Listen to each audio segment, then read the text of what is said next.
What's up? If you don't know, alongside my normal content, I'm doing a whole bunch of Mazdaspeed content, and if it does well, good response, I'll continue doing it, so yeah, hint hint. But today we're doing a mod guide to the Mazdaspeed 3 specifically on supporting mods and mainly non-motor mods. I know, it's a freaking engine. If you want to know how to get to X amount of horsepower, I've done a video on that, and I'll leave that up in the top right hand corner now. Let's get into it. So then, we are going to be talking about the Gen 1 and Gen 2 in this video because they are very, very similar. First of all, let's start with some mods that you can do right away because they already can be improved, but you don't need to, okay? So first off, a short shifter. On Mazdaspeed 3s, we usually do a short shifter plate. This is a little bar of metal that is in the engine bay. Cork Sport Cell 1, it's adjustable between 20 to 30%. Often if you do up to 30%, but going with from second to third, you can have a grind, so keep it probably around the 25% mark. This makes a much more shorter throw, makes it easy to drive fast, easy to bang gears, really good.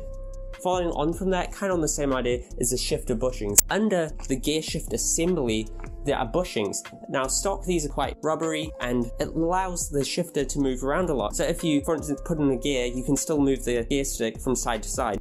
By replacing these bushings with solid shifter bushings, this means that when it's in gear, the gear shifter doesn't really move. It makes the gear shifts more direct, more crisp, and a little bit more notchy.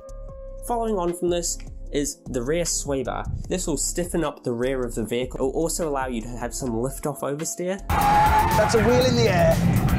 Really, really fun. It's also good on track. If you want to tighten up your line, you just induce a little bit of lift-off oversteer. Something really fun to play with. Following on from this, usually you'll do this after some power mods, but some coilovers. You really want to dial in that suspension like any car, some coilovers. And with these, if you really want to be able to dial in your suspension, you have to get rear camber arms, so you can adjust your camber.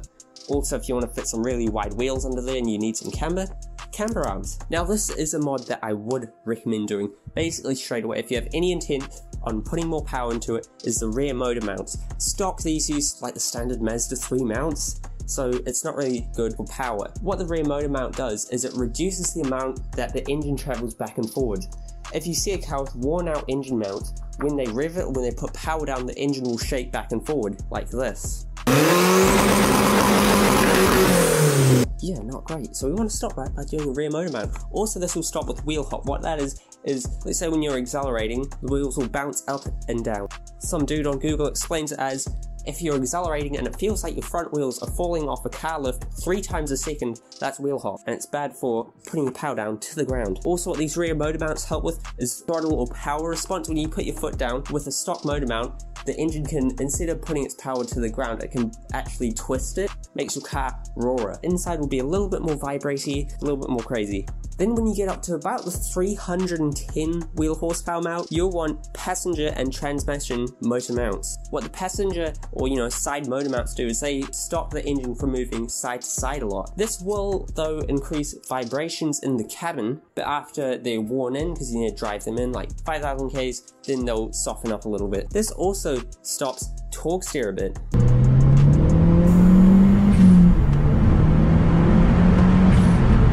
Same as the rear motor mount, but this more so. So since the engine moves side to side, it can force the car to turn one way or the other, so it will reduce your torque steer. Also at this amount, if you don't really like torque steer, some wider wheels will really help, so you can get some wider tyre, and what that means is that your car can grip more, and since it's wider, it will be less likely to move from side to side. Now we're going to modify our car all the way up to 390 wheel horsepower, and in that time, we're going to probably need some brakes because you don't want to be doing a million miles an hour and then fly through a brick wall. I mean, I'm not talking from experience obviously, but I don't imagine it'd be very fun. So that's actually pretty good that the stock brakes can actually come up to this amount of power with, some upgraded pads, some braided brake lines, and some brake fluid. You'll probably want to start thinking about changing the hardware. Something that's really cool on these is what K-Sport make. They make 8-pot calipers. Imagine driving around and saying you have freaking 8-pot calipers. A Ferrari 488 has 6-pot calipers. Also at this amount, we want to start thinking about a proper mechanical LSD. When you get a lot of power into it, it can all just go to the poop. Yeah. This reduces torque steer a little bit, not much, but it was mostly in the handling that will fix stuff up. Also, when you start to go towards the 400 wheel horsepower mark or more, again, if you don't like torque there, you probably want to look at getting a wide body, just some fender flares or something. Like Clinch makes some, so that just allows you to fit in a nice wider tail, which not only allows you to grip better, but also allows you to have less torque there. If you did enjoy, please drop a like and subscribe, because then I'll make more Mazdaspeed content. Thank you so much for watching, and see you next time.